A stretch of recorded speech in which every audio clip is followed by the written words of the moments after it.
આગળ મહત્વના સમાચારની વાત કરીએ તો દેશમાં મોંઘવારી વધવાથી મધ્યમ વર્ગ પર અસર દેખાઈ રહી છે। મે મહિનામાં જથ્થાબંધ ફુગાવો 9.68% નોંધાયો છે। એપ્રિલ કરતા ફુગાવોમાં સતત મોટો વધારો છે તે દેખાઈ રહ્યો છે। દૈનિક જરૂરિયાત અને ઈંધણના ભાવથી ફુગાવો વધ્યો હોય તેવું સામે આવ્યું છે। ખાદ્ય ચીજ વસ્તુઓ અને અનાજના ભાવમાં પણ વધારો જોવા મળ્યો છે। ઈંધણ અને વીજળીનો ફુગાવો 30% પાર પહોંચ્યો છે। છૂટક ફુગાવો આરબીઆઈના લક્ષ્યાંક નજીક 3.93% રહ્યો હતો।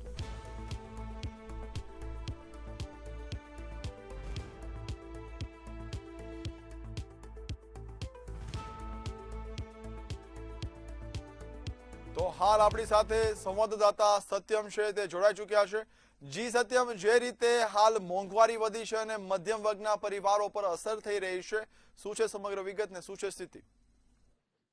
બિલકુલ મોંઘવારી આવે 43 મહિના કરતા વધારે જોવા મળી રહી છે। ત્યારે મોંઘવારીની માઠી અસર છે ગૃહિણીઓના જે બજેટ છે તેના પર પણ પડી છે। તેમનું બજેટ પણ ખોરવાયું છે। ખાસ કરીને બાકી તો મે મહિનામાં 9.60% વધારો એવો જોવા મળી રહ્યો છે। એપ્રિલ કરતા મોંઘવારી નોંધપાત્રમાં વધારો જોવા મળી રહ્યો છે। આપણી સાથે જે મહિલા છે તેમની સાથે વાત કરીશું।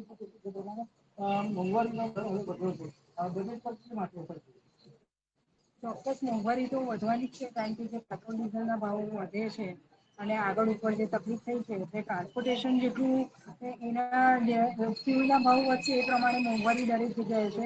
એટલે આપણે લોકોએ તો હવે એક જ વસ્તુ છે કે જે વસ્તુ આપણા કંટ્રોલમાં છે એના ઉપર આપણે ધ્યાન રાખી શકીએ કે ભાઈ બને એટલું પેટ્રોલ આપણે ઓછું વાપરી શકીએ, અથવા તો પછી નાહકના જે ખર્ચા હોય એ આપણે અટકાવી શકીએ। અને જે શાકભાજી છે અથવા તો ગેસ પણ આપણે જે છે, કારણ કે હવે ઘરેલું ગેસ છે એ પણ ધીરે ધીરે મોંઘો થવાનો છે। ગેસનો બોટલ તો મોંઘો થયો જ છે, તો બિનજરૂરી હોય એ રીતે આપણે ગેસનું બોટલ ના વાપરીએ અથવા તો રસોઈ કરીએ ત્યારે ઢાંકીને કરીએ તો એ બધી આપણે પ્રિકોશન આપણે લઈ શકીએ કે જેનાથી આપણે આપણું બજેટ ને ખોરવાતું અટકાવી શકીએ। બાકી તો જે શાકભાજી ને એ બધું છે એ તો છે જ કે આપણે જેનો ભાવ આપણા કંટ્રોલમાં નથી એમાં તો આપણે કશું નથી જવાનું, જેમાં કઠોળ ને એ બધું છે તો આપણે થોડુંક એવી રીતે મેનેજ કરીશું। લાંબા ગાળામાં આ જે ભાવ વધારો છે તેની અસર છે તેમના અનાજના પણ ભાવ એટલે લાંબા ગાળે ભાવ વધારો છે અસર તો કરશે જ। બજેટ પણ ખોરવાશે તો ચોક્કસ છે, કારણ કે દરેક વસ્તુ છે કે આજે સ્કૂલના છોકરાઓને ફી ભરવાની એટલે ટ્રાન્સપોર્ટેશન છે તો એમાં પણ ભાવ વધ્યો છે। પગાર તો વધવાનું છે નહીં, બરાબર છે, પણ એ તો ભારત દેશમાં નહીં, ખાલી બીજા પણ દેશો એવા છે કે જ્યાં આગળ મોંઘવારી વધી જ છે એટલા માટે, કારણ કે ઈંધણના ભાવ વધશે એટલે મોંઘવારી વધવાની છે। પણ આપણે હવે ધીરે ધીરે કરકસર કરીને કઈ રીતે આગળ કરી શકીએ એ હવે જોવાનું રહ્યું, કારણ કે એનાથી વિશેષ આપણા હાથમાં જેટલું હશે એટલું આપણે જે કરીશું। પ્રમાણે મોંઘવારી વધી રહી છે પણ સામે પગાર પગાર વધશે કે નહીં એ તો જો જે કંપનીમાં કામ કરતા હોય કે જ્યાં આગળ કામ કરતા હોય, હવે એ લોકોને પણ મોંઘવારી તો દરેક જગ્યાએ છે। એટલે એવું તો નથી કે આ રીતે મોંઘવારી છે એટલે સરકારી નોકરી છે એ લોકોને મોંઘવારી પછી સરકાર આપશે, એ લોકોના જે મોંઘવારી દર પ્રમાણે આપશે। પણ જે પ્રાઇવેટમાં કામ કરે જી છે સત્યમ, અથવા તો પછી જે નાની મોટી સંસ્થાઓમાં કામ કરે છે એ લોકોને તો એ પ્રમાણે મોંઘવારી ભથ્થું કોઈ આપશે નહીં, કારણ કે એ સામે એ લોકોને એટલું મળતું હોય તો એ લોકો સામે આપશે। બિલકુલ છે। એટલે જોવા જઈએ જે પ્રમાણે મોંઘવારી અત્યારે વધી રહી છે તેને લઈને જે ગૃહિણીઓ છે તેમને પણ ચિંતા તેની વ્યક્ત કરવામાં આવી છે અને તેમને જણાવ્યું છે કે મોંઘવારી વધશે પણ તેના કેવી રીતે તેને ટેકલ કરવો તે ગૃહિણીને તેમને સમજ છે તે પૂરી પાડી છે। જી જી સત્યમ, માહિતી માટે આભાર।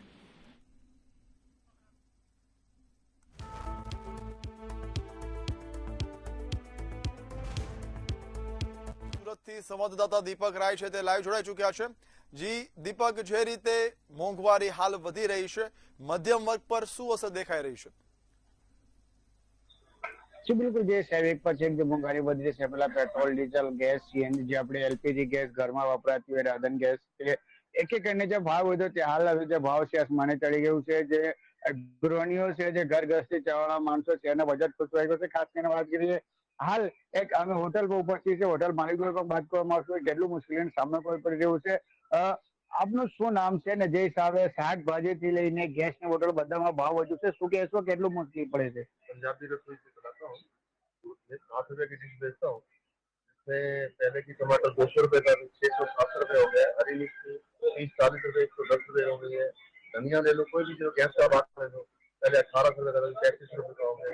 कोई भी ऐसी चीज नहीं है, सब्जी हो, शक्कर हो, चीनी हो, कोई भी ऐसी चीज नहीं है जिसके अंदर भाव नहीं बढ़े हैं।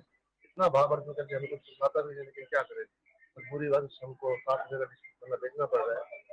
प्रॉब्लम यह है कि हम बंद भी नहीं कर सकते, अपना भी घर निर्वाह करना है, थोड़ा बहुत अपना घर बसेल करना है, और मजबूरी से हम 60 रुपये में डिस्ट्रिक्ट તો આવી રીતે જ ભાવ વધ્યા જ રહેશે લોંગ ટાઈમ સુધી આવું રહેશે તો કેટલી મુશ્કેલીઓનો સામનો કરવો પડશે? तो बहुत मुश्किल का सामना करना पड़ सकता है हमारे को। हो सकता है कि फिर हमें दवाई बंद करना पड़ेगी, मजबूरी वश हमें जो ये काम बंद करना पड़ेगा, तो वो दूसरा काम रास्ता देखेंगे, सर्विस द्वारा करेंगे, ये काम तो हम नहीं कर पाएंगे।